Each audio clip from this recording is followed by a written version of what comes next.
또 다른 인연. 신혼여행을 다녀왔을 혜정에게 전화 한 통이 없자 혜진은 단단히 삐쳐 있었다. 답답한 사람이 먼저 전화를 거는 게 맞지만 한창 신혼재미에 빠져있는 친구 집에 먼저 전화한다는 것이 쉽지만은 않은 일이었다.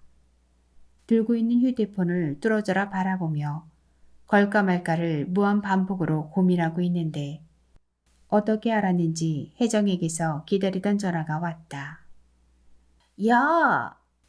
혜진은 대뜸 크게 소리치고는 아차 싶었다. 혜정이 임신 중인데 혹시라도 놀라면 안 되니까.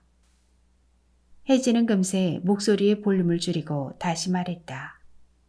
신혼여행 다녀왔으면 보고를 해야 될 거 아니야. 미안해. 내가 요즘 입덧이 심해서 전화할 겨를이 없었어. 다 죽어가는 혜정의 목소리를 듣자 혜진은 안쓰러운 생각에 그동안 서운했던 마음이 눈 녹듯 사라졌다. 그렇게 힘들어? 그래, 이년아.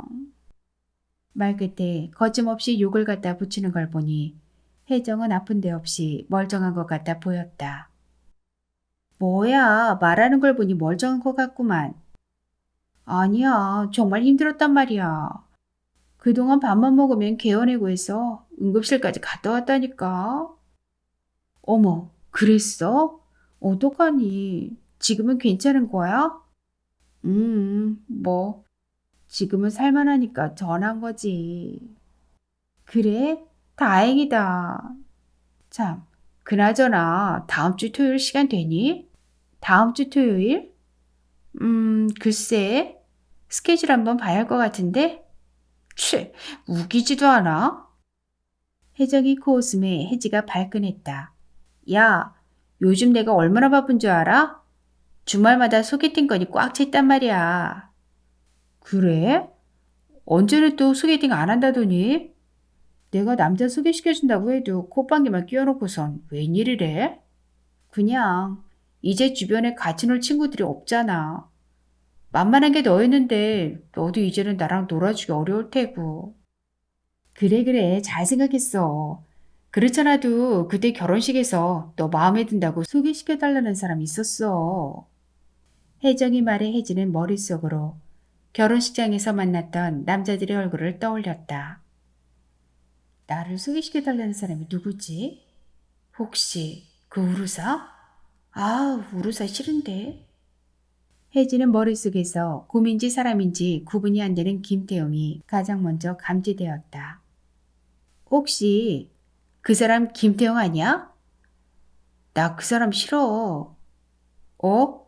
어떻게 알았어? 신기하네. 어떻게 알았지?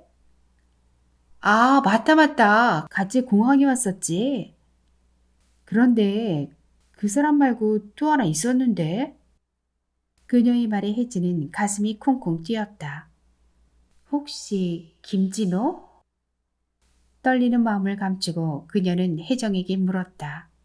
그 사람이 누군데? 혜진은 침이 바짝 마르자 혀끝으로 입술을 죽이며 혜정의 대답을 기다렸다. 아, 이름이 뭐더라? 아, 왜 이렇게 기억이 안 나지? 아, 내가 그때 정신이 너무 없어서 누가 누군지도 잘 생각이 안 나. 신랑한테 물어봐야 할 것 같다. 맞다. 그 사람이 태용 씨에게 명함을 전해달라고 부탁했었을 거야. 명함 뒤에 뭔가 쓴 것 같기도 하고 나한테 전해달라고 하기가 좀 어색해서인지 태용 씨에게 부탁한 것 같은데. 혹시 못 받았어? 뭐야, 그 우르사가 그걸 챙겼단 말이야? 아이씨, 그걸 왜 지금 얘기해 주는데. 그리고 우르사도 웃기는 인간일세. 그걸 받았으면 제가닥 나에게 줘야지. 왜 나한테 전해주지도 않은 거야? 지금 생각해보니 뭔가가 딱딱 맞아떨어지네. 태용 씨가 너한테 마음이 있으니 그걸 전달해주고 싶겠냐고. 그러면 라이벌이 하나 늘어나는 건데. 어쨌거나 태용 씨 말고 그 남자 만나볼 텨? 뭐 누군지는 모르겠지만 일단 접수해놓지 뭐. 그럼 집 들일 때 그 사람 오는 거야? 그 사람? 혹시 내가 찜해놓은 남자가 있는 거니? 전곡을 찌르는 혜정의 질문에 혜진은 뺨에서 붉은 열이 나기 시작했다. 아니, 그냥 찜했다라기보다는 저만 하면 괜찮다고 생각한 남자는 있었어. 혜지의 실토에 혜정은 상당히 흥미를 가지고 자꾸자꾸 캐묻기 시작했다. 호, 그래? 그 남자가 누군데? 이름은 알아? 내가 이름 말하면 넌 알아? 신랑한테 물어보면 되지, 이 바보야. 아, 그렇구나. 어서 말해봐. 내가 신랑을 통해서 그쪽 마음을 떠볼게. 혜지는 잠깐 고민을 했다. 그 남자가 나를 어떻게 생각하는지 정확히 알지도 못하는데 내가 들이댄다는 걸 안다면 아휴 그거야말로 완전 변태녀로 확인도장 지키는 거 아니야. 얼마 전 병광세와 있던 소개팅 후유증으로 당장은 남자가 땡기지 않았던 혜지였지만 전철에서부터 결혼식장에서의 만남까지 왠지 김진호가 자기와 인연이라는 예감으로 조신하게 인연을 이어가고 싶다는 생각이 들었다. 그래, 지금 내가 먼저 들이대면 안 돼. 그냥 집들이 현장에서 호감 모드를 조성하자. 확실하지 않아서 말하기 곤란해. 집들이 때 가서 말해줄게. 너가 아는 것은 상관없지만 네 신랑한테 좀 창피하잖아. 무슨 말인지 알아? 그래, 너 마음 불편하다면 그렇게 해. 그럼 집들이 때 온다는 말인 거다 너? 그래, 내가 소개팅 약속 다 미루고라도 갈 테니까 걱정 마. 오케이. 그럼 조금만 일찍 와서 도와줘라. 내가 신랑한테 너 칭찬 무지무지 많이 해뒀어. 얼마나 요리 솜씨가 좋으면 책까지 냈겠냐고. 인터넷 따라서 사인 받아둬야 된다고. 치, 그게 본론이었구만.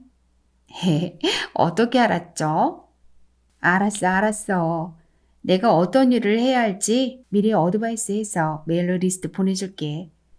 토요일 저녁에 하는 거 맞지? 어차피 술도 걸치는 거니까 6시 정도까지 오라고 하면 될 거야. 그럼 시장은 내가 신랑이랑 미리 봐두고 대강 순절만 해둬. 점심 먹고 가서 음식하는 거 도와줄게. 너무 고맙다. 이 은혜는 평생 잊지 않을게. 히히. 내가 무슨 일 있어도 집 들일 때 남자 줄줄 끼워서 갖다 바칠게. 오로지 너를 위하여. 어우, 야. 누가 보면 나 진짜 변태인 줄 알아. 난 많은 거 필요 없고 딱 하나면 돼. 알았지? 둘도 셋도 아닌 하나. 오케이 바리? 오케이. 그럼 푹 쉬어라. 내가 나중에 전화 다시 하마. 그래. 너도 몸조리 잘해라. 전화를 끊고 나서 혜지는 생각이 한가득이었다. 명함을 건네준 사람이 내가 생각한 그 사람이 맞을까? 괜히 나 혼자 오해하고 있는 건 아니겠지? 아, 정말 궁금해 죽겠네. 생각해봤자 답은 나오지 않고 물음표만 바닥에 와르르 쏟아지고 말았다. 그래도 집 들일 때 답은 나오겠지라는 결론에 이르자 한결 머리가 개운해졌다. 집들이 요리를 준비함에 있어 필요한 것은 얼마의 비용으로 할 것인가, 누가 초대되었는가, 신속하게 요리를 준비할 수 있는가를 따져봐야 한다. 가장 신경이 많이 쓰이는 집들이는 시댁 식구들과 회사 직원들이다.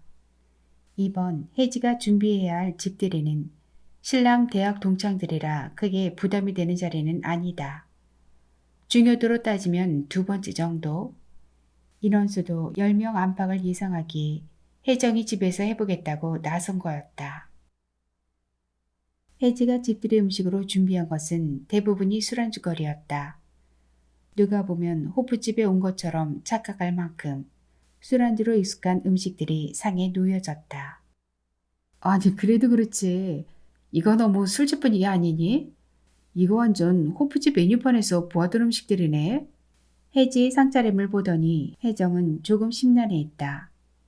그도 그럴 것이 골뱅이 파무침에 두부김치, 동태찌개 등등 술자리에서 혜지가 자주 시켜 먹었던 메뉴들이 테이블 중앙에 놓여있었기 때문이었다.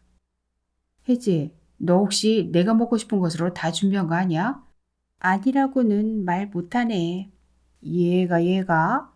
너에 대해서 예쁘고 조신하다고 내가 얼마나 과대포장했는데. 야, 이건 아니잖아. 에이, 괜찮아. 예쁘고 조신한 여자도 가끔 술 마셔. 그래도 쟤네들은 오늘 인기 짱일 거다. 해지 요리의 특징은 별거 없이 후다닥 요리를 하는 데에 있다. 그것 때문에 블로그에서도 많은 사람들의 호응을 받았더랬다. 있는 재료 최대한 활용하기. 그러면서도 근사한 요리 만들기. 그게 해지 요리의 최종 목표다. 덕분에 예상 비용을 절반으로 줄이는 데 성공했고 그 점은 해지의 공이 크다는 걸 해정도 인정했다. 6시 반이 넘어서야 인원수가 채워졌다. 물론 다 채워지지 않았다. 딱 한 명이 모자랐는데 그 모자란 인원 하나가 김준호였기에 혜지는 실망감이 컸다. 그런 혜지 마음을 아는지 모르는지 태웅이 계속 혜지 옆에 알짱거리며 말을 시켰다. 오늘 온 친구들은 대부분 짝이 있어서 그런지 혜지에게 별 관심을 표명하지 않았는데 유독 태웅만 혜지에게 침을 질질 흘리고 있었다. 그 모습은 영락없이 우르사 광고에 나오는 곰이었다. 야, 어떻게 좀 해봐. 혜지가 혜정에게 다급한 목소리로 쏙닥댔다. 그녀의 말에 혜정은 주변을 두리번거리며 물었다. 뭘? 저기 우루사 아니 김태웅이지 뭔지 아우 미치겠다. 계속 내 주변에서 알짱거리잖아. 그제서 혜정은 그 분위기를 알아채고 푹푹 웃어댔다. 야, 태웅 씨가 너한테 뻑 갔나 보다. 뻑은? 내 머리가 뻑 돌겠다. 아, 싫다는데도 왜 저리 달라붙니? 외롭잖니. 내가 이해해줘라. 포기하려다가도 눈에 보이면 다시 달라붙는 게 남자란다. 잘 새겨둬라. 그나저나 오늘 다 온 거야? 혜진은 애써 아무렇지 않은 척 표정 관리를 하며 혹시나 하는 눈초리로 상에 앉은 남자들을 훑어보았다. 왜? 내가 기다리는 사람 알았어? 혜정의 말에 목이 잠긴 혜지가 헛기침을 하며 대답했다. 아니, 그때 본 사람이 없는 것 같기도 하고, 그래서. 글쎄, 올 사람 다 왔을 텐데. 아, 맞다. 진호 씨, 그 사람. 혜지는 딸꾹질이 나오려는 것 같아서 숨을 참고 있었다. 오늘 그 사람 못 온다고 했어. 혹시 내가 생각하는 사람이 그 사람이니? 그렇다고 할 수도 없고 아니라고도 할 수 없는 상황에 혜지는 대답 대신 딸꾹질만 해댔고 오랜 찍인 혜정은 혜지의 눈빛만으로도 금방 알아채고 말았다. 어머 세상에 김준호였어? 그 사람 바람둥이라고 하던데? 철컹. 고장난 엘리베이터가 떨어지는 것처럼 혜지의 심장이 순식간에 바닥까지 떨어져 버렸다. 그 사람 은근히 인기 많다더라. 신랑한테 들었는데 가만히 서 있어도 여자들이 쫓아다닌대. 우리 신랑 말로는 자기도 이해 안 간다고. 어휴, 안 돼. 그 사람 생각하지도 마. 내가 다른 사람 소개시켜줄게. 야, 차라리 태용 씨가 훨 낫지. 내 말대로 곰 같긴 해도 우직해서 너 하나만 바라보고 잘해주긴 할 거야. 그러면 뭐해? 삘이 없는데 삘. 기억 후 혜정이 혜지 머리를 쥐어박았다. 필 같은 소리 하고 있네. 이젠 너도 실속을 챙겨야 할 나이다. 눈 깜짝할 사이에 서로 넘어가고 그러다 잠시 잠깐 다른 데 정신 팔려 있다가 30대 중반 훅 넘어간다고.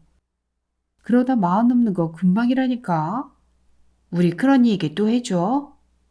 마흔이 넘도록 시집을 못 간 큰언니 얘기를 듣자면 밤을 하얗게 지새워도 모자란다는 것을 알기에 혜지는 고개를 설레설레 저었다. 이리저리 의욕이 꺾인 혜지는 한창 무르익은 분위기 속을 뚫고 나와 집으로 발걸음을 향했다. 혜정과 혜정이 신랑 그리고 몇 명의 신랑 친구들이 더 있다가 가라고 성화였지만 내일 중요한 약속이 있다고 하니 모두들 눈치를 채고 그냥 놓아주었다. 의외로 껌처럼 달라붙을 것 같은 태영은 의기소침한 모습으로 혼자 술을 홀짝거리고 있었다. 아마도 혜지가 은근히 면목을 주어서 자기에게 티끌만큼의 관심이 없음을 알아챈 것 같았다. 혜지가 집에 도착하니 아직 9시도 안 되는 이른 시각이었다. 간단히 씻고 나와 컴퓨터를 켜 메일을 확인하니 출판사에서 연락이 와 있었다. 또 책을 내자는 거군. 혜지가 냈던 책의 반응이 좋아 다른 컨셉으로 한 번 더 책을 내자는 연락이었다. 그래, 돈이나 벌자. 돈이나 벌어. 이것저것 닥치는 대로 벌자고. 돈이 최대의 무기지. 암. 혜지는 답장을 보내고 자신이 관리하고 있는 블로그에 들어갔다. 여기저기 정보도 확인하고 다시 메일을 확인해 보니 다음 주 중에 가능한 시간 맞춰서 출판사에 들르라는 단메일이 들어왔다.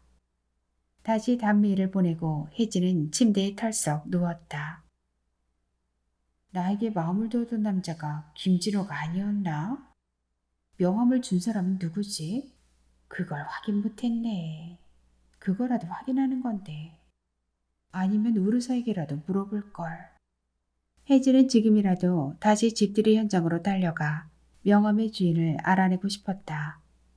그러나 이미 물 건너간 거고 무엇보다 마음에 두었던 김진호가 바람둥이라는 말이 걸려 깨끗이 포기하기로 마음먹었다. 그래, 그깟 바람둥이 잊자 잊어. 혜지는 눈을 질끈 감았다. 일부러 점심시간을 피해서 왔건만 출판사 사장은 늦은 점심을 먹으러 간 뒤였고 사무실을 지키던 여사무원은 잠깐 화장실 들렀다 온다고 혜지에게 사무실을 맡기고 나갔다. 조금 당황하기는 했지만 2, 30분 정도 기다리는 것은 어렵지 않았다. 사무실에는 그간 출판사에서 나왔던 책들이 책꽂이에 빽빽히 꽂혀 있었기에 그것만 보는데도 2, 30분은 거뜬히 넘어갈 것 같았기 때문이었다. 화보 위주의 책을 내는 출판사라 그런지 사진만 보며 넘겨도 술술 넘어가는 책들이 많았다. 누가 사진을 찍었는데 이렇게 감각이 좋지? 이번에 책 낼 때 이 사진 작가가 찍어주면 좋겠다. 그러면 책이 저번 것보다 2배는 더 잘 팔릴 텐데. 어디 이름을 볼까? 사진 작가 이름이 김진호? 이름만 보면 분명히 남자 같은데 여자 못지않게 감성적이네. 혜지가 선체로 책을 넘겨보는데 문 열은 소리가 들렸다. 누군가 들어오는 소리였다. 화장실 다녀온 여서원이라 여긴 혜지는 별 관심 두지 않고 시선을 책에만 두고 있었다. 그런데 혜지 앞에서 알짱거리고 있는 드넓은 등짝의 주인은 분명 남자의 등짝이었다. 뭐야, 이 정치물을 인간은. 뒷대만 보인 탓에 아는 척도 할 수 없는 애매한 상황이었다. 그래도 누구인지 물어는 봐야 했기에 혜지는 조심스레 말을 걸었다. 저기 누구세요? 혜지의 묻는 소리가 작아서 그런지 등짝의 주인공은 뒤도 돌아보지 않았다. 당황스러운 혜지는 첫 기침을 하고 조금 더 큰 소리로 물었다. 여기 직원분이신가요? 분명 귀머거리가 아니라면 들을 수 있는 소리인데 아무 대답이 없었다. 그는 그렇게 혜지를 무시했고 혜지는 불쾌한 나머지 자기도 그를 투명인간처럼 취급하기로 결심했다. 뭐 저런 싸가지가 다 있어. 사장님한테 얘기해서 혼내주라고 해야지. 어디 두고 보자. 거칠어진 숨을 억지로 고르면서 혜지는 책장을 3개 넘겼고 결국 책 한 장이 찍 소리와 함께 찢어지고 말았다. 혜지 앞에서 알짱대던 그 남자는 자기가 찾던 것을 찾았는지 아무 말 없이 문 앞으로 다가가고 있었다.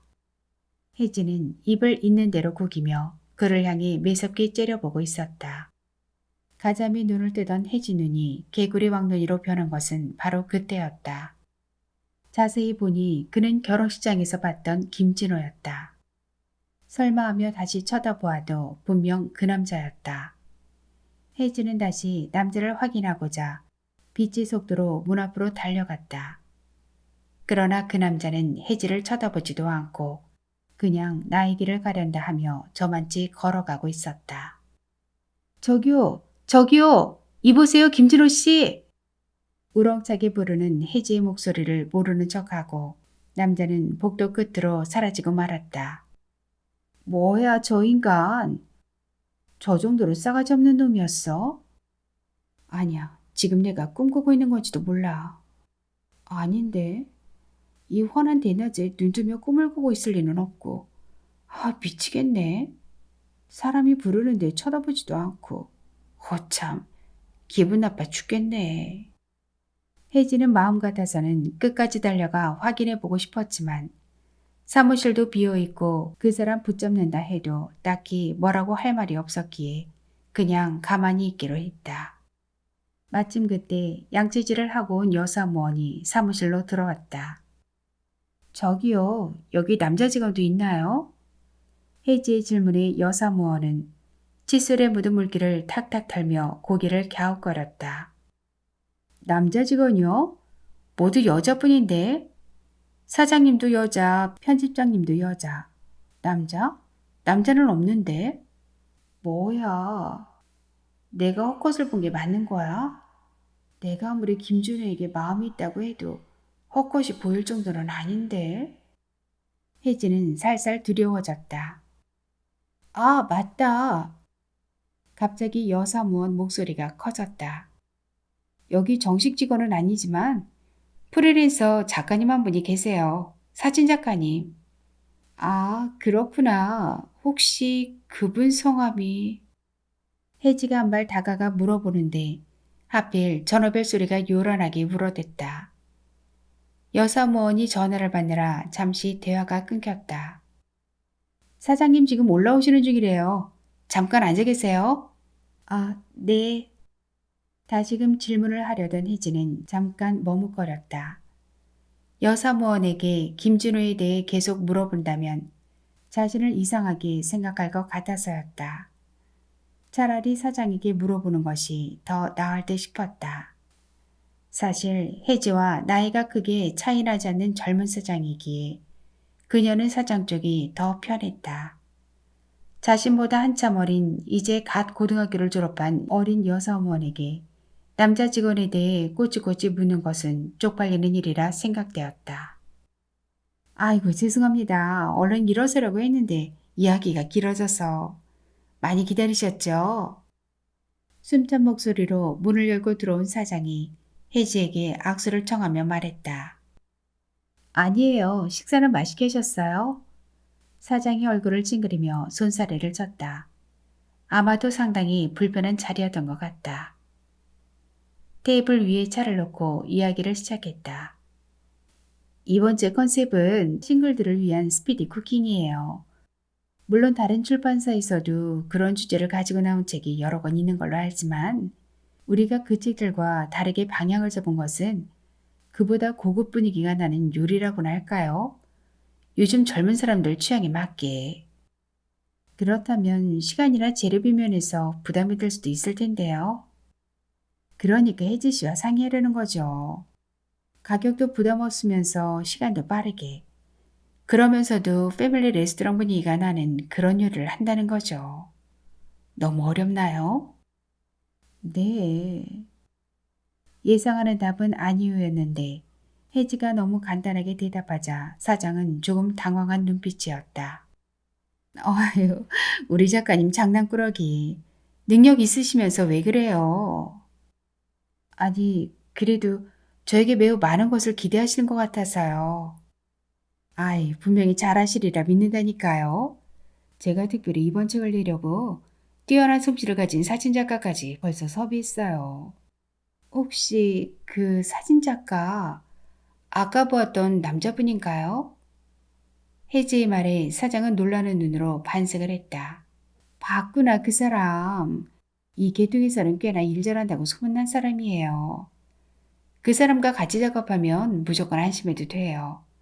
그니까 혜지 씨가 구성만 잘 짜주세요. 조금 어렵다 싶으면 같이 조절하면 되고.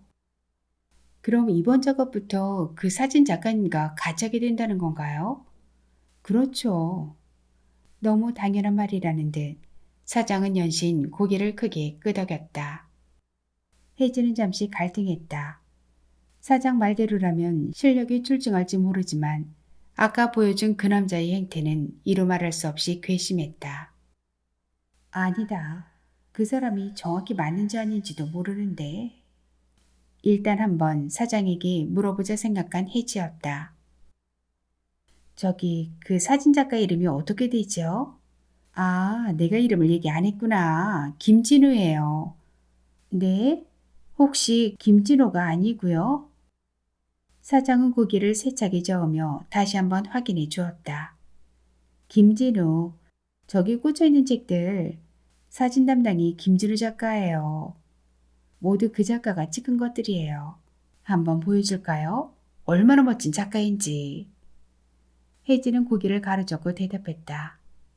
아니에요. 아까 잠깐 봤어요. 혜지는 귀신에 홀린 것 같아 머릿속이 혼란스럽기만 했다. 뭐지? 이름을 내가 헷갈린 건가? 아니면 비슷한 사람을 혼동한 건가? 정확하게 한 번 더 보면 확실할 텐데. 기다리게 한 것이 미안해서인지 출판사 사장은 혜지가 굳고 사양하는데도 배웅을 해주었다. 일단 내일 제가 대충의 계획서를 보여드릴게요. 내일 오전 중에 시간 괜찮으시죠? 네. 시간 여유로우니까 이번 책은 조금 더 신경 쓸 수 있을 것 같아요. 아이고, 감사합니다. 저번 책도 반응이 좋았거든요. 대박은 아니어도 중박 정도는 되어서 우리 회사에 많은 도움이 되었답니다. 감사하게 생각하는 거 아시죠? 아이, 쑥스럽네요. 빈말 아니에요. 어? 사장이 보는 쪽을 같이 쳐다본 혜지는 심장이 쿵쿵댔다. 김진호였다. 분명 김진호다. 혜지는 눈에서 불꽃이 튀기는 것을 느꼈다. 그가 이쪽으로 걸어오고 있었다. 그때 사장이 얼른 혜지에게 속삭였다. 바로 제가 말한 김진우 사진작가예요. 인사 나눌래요? 혜지는 도저히 그와 인사를 나누고 싶지 않았다. 고개를 가로젓고 말했다. 아니에요. 오늘은 바빠서 그만 가고 내일 보죠. 갈게요.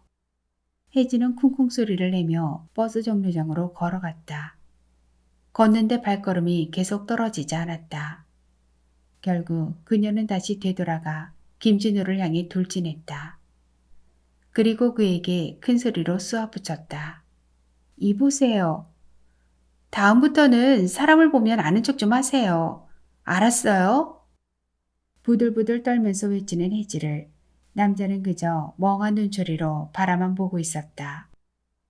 너무도 기가 막혀 더 따지고 싶었지만 다시금 빨갛게 익어가는 얼굴에 혜지는 더는 그 자리에 있을 수가 없어 자리를 피했다. 게다가 사장까지 혜지의 행동에 놀란 눈으로 쳐다보고 있었다. 정말 이상하다. 저런 머리가 나쁜 건가? 나에게 그렇게 관심 없어도 그렇지. 혹시? 혜지는 뭔가가 짚이는 게 있었다.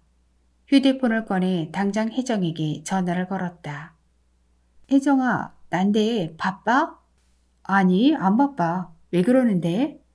물어볼 게 있어서. 저기 김진호 말인데. 김진호? 그 사람이 왜?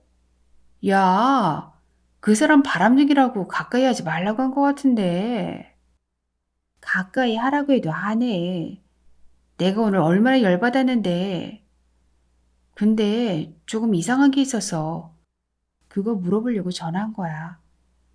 그 사람 혹시 쌍둥이 아니니? 어? 그걸 너가 어떻게 알았어?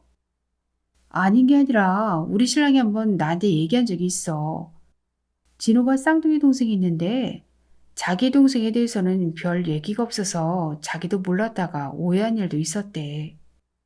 분명히 김진호 맞는데 아는 척을 안 하고 그냥 쌩 하고 지나가서 나중에 김진호 씨에게 따지고 들었더니 실은 자기 쌍둥이라고 실토하더래. 그런데 다른 쌍둥이들하고 달리 그다지 자기 동생에 대해서 얘기하고 싶어 하지 않았다던데. 무슨 일인지 나도 모르겠지만. 세상에, 그랬었구나. 내가 오늘 그 쌍둥이 동생을 봤잖아. 어쩜 좋니? 미치겠다. 아, 나 왜 이러니? 쌍둥이 형제에게 골고루 망치살 뻗쳤네. 무슨 악연이래. 둘이 무슨 일 있었어? 무슨 일 정도가 아니다. 내일 당장 봐야 하는데, 이게 무슨 개망신이야. 쪽팔려. 내일 마스크로 단단히 무장하고 가던지 해야지 원. 너 혹시 진호 씨 동생에게 들이댔니? 혜지 너 20대 끝물이라고 요즘 들어 안 하던 짓을 하는구나. 아이고. 아참. 그리고 그때 명함 쳤던 남자. 너 짐작대로 김진호 맞더라. 내가 그때 신랑 친구들 누가 누군지 몰라서 헷갈려하고 있었는데 신랑이 나중에 얘기해 주더라고. 에이, 바람둥이만 아니라면 다시 만나게 해줄 텐데. 그래도 만나볼래? 휴, 내가 지금 그 김진호 만날 정신이 아니다. 그저 이대로 조용히 당분간 조용히 살란다. 끊어라. 그래? 싫으면 말고 너무 심란해하지 마라. 안 보면 그만이지 뭐. 끊어. 혜정과 전화를 끄는 혜지의 얼굴은 아직도 뜨거웠다. 아니 전화를 끊고 나서 점점 더 뜨거워졌다. 김진호가 명함을 줬다는 것이 하나도 기쁘지 않을 정도로 온몸이 뜨끈뜨끈해지고 있었다. 지금 삽자루만 내 손에 들려있으면 땅굴 파고 들어가서 아예 뼈를 묻고 싶다. 혜지는 괴로운 마음이 두 손으로 얼굴을 감쌌다. 밤에 한숨도 자지 못한 혜지는 푸석푸석한 얼굴로 아침을 맞았다. 오늘따라 머리카락까지 부스스한 게 한 움큼 잘라 빗자루를 써도 될 것 같았다. 에휴. 한숨을 10m 밖으로 내뱉으며 혜지는 힘없이 빗질을 했다. 화장은 왜 이렇게 안 받아? 분첩으로 아무리 꼭꼭 두드려도 하얀 파우더는 혜지 얼굴 위에 둥둥 떠다녔다. 겨우겨우 화장을 하고 최대한 눈에 띄지 않는 옷을 골라 입고 집을 나섰다. 혜지가 출판사 사무실에 도착하니 서너 명의 직원들이 앉아 있었다. 그런데 김진호의 동생이라고 하는 사람은 보이지 않았다. 혜지가 들어갔을 때 전화를 받고 있던 사장은 통화를 끝내고 반갑게 그녀를 맞아주었다. 일찍 오셨네요. 차 한잔 드릴까요? 커피? 녹차? 제가 타 마실게요. 아니, 제가 직접 타드리려고 했는데. 괜찮아요. 제가 직접 타 마시는 게 편해요. 그러면 그러세요. 요즘은 취향들이 다 있어서 괜히 입에 안 맞으면 안 되니까. 참, 사진작가님 곧 오실 거예요. 차가 막히는지 조금 늦는다고 문자 왔어요. 네. 전혀 기다리지 않았던 사람이기에 그녀는 몸과 마음이 괜히 위축되었다. 사장은 어제 말했던 기획안을 들고 혜지와 이야기를 나누었다. 요리의 전 과정을 사진으로도 내보냈지만 인터넷 동영상으로 맛보기 서비스를 제공할 예정이거든요. 한마디로 비주얼 승부를 한달까? 그래서 이번엔 특히 촬영에 신경 써야 할 것 같아요. 설마 제 얼굴도 같이 나오는 건 아닌가요? 뭐 자주 나오지는 않겠지만 아무래도 조금은 나오겠죠. 왜요? 제 얼굴이 거국적으로 알려지는 것은 좀 부담스러운데. 무슨 말씀이세요? 얼굴도 예쁘신 분이. 정 부담스러우시면 요리하는 손위주로 촬영하면 되죠. 사진작가님이 사진뿐만 아니라 동영상 촬영, 편집도 상당히 뛰어나요. 편집을 워낙 매끄럽게 잘하시더라고요. 뭔가 동물 같은 본능으로 특별한 감각이 있다고나 할까? 같이 일하다 보시면 아마 깜짝 놀라실 거예요. 네. 혜지의 심드렁한 말투에 사장은 덧붙여 말했다. 작가분이 시각과 후각, 촉각적인 게 상당히 예민하신 분이라 디테일에 강해요. 남들이 느끼지 못한 뭔가를 잘 캐치하더라고요. 굉장히 감각적이에요. 말보다 직접 경험해 보시는 게 확실할 겁니다. 혜지는 역시 무덤덤하게 고개를 끄덕였다. 그때 사장이 칭찬을 아끼지 않은 그 남자가 들어왔다. 역시 그는 아무 말 없이 고개만 까딱였다.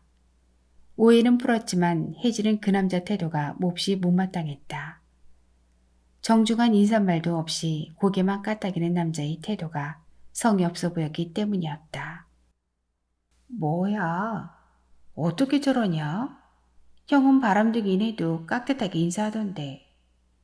가만히 살펴보니 김진호와 많이 닮기는 했으나 인상은 전혀 달라 보였다. 김진호는 목소리뿐만 아니라 얼굴 전체에 느끼함이 좌르르 했는데 이 사람은 김진호와 얼굴만 같았지 분위기는 영 딴판이었다. 김진호에게 기름을 걷어낸 것 같은. 혜지의 불쾌한 얼굴을 감지했는지 사장이 그녀를 조용히 구석으로 불러내어 속삭였다. 참, 제가 얘기 안 했나요? 김진우 작가 소리를 전혀 못 들어요. 네? 혜지는 커다란 망치로 머리를 얻어맞은 듯 머리가 멍했다. 그랬구나. 그래서 내가 큰 소리로 불러도 아무런 대답이 없었구나. 혜지는 잠시 숨이 멎은 듯 아무 소리도 내지 못했다. 아니, 숨조차 내쉴 수가 없었다. 지금껏 오해하고 미워했던 것이 미안해졌다. 어렸을 때 열병으로 그렇게 되었대요. 자존심이 세서 목소리를 전혀 내지 않으려고 해요. 분명 학교에서 발성 연습을 했을 텐데. 괜히 아는 척하지 마세요. 자기에게 연민 가지는 거 제일 싫어하거든요. 사장의 말에도 불구하고 진우를 바라보는 혜지 눈동자는 작게 흔들리고 있었다.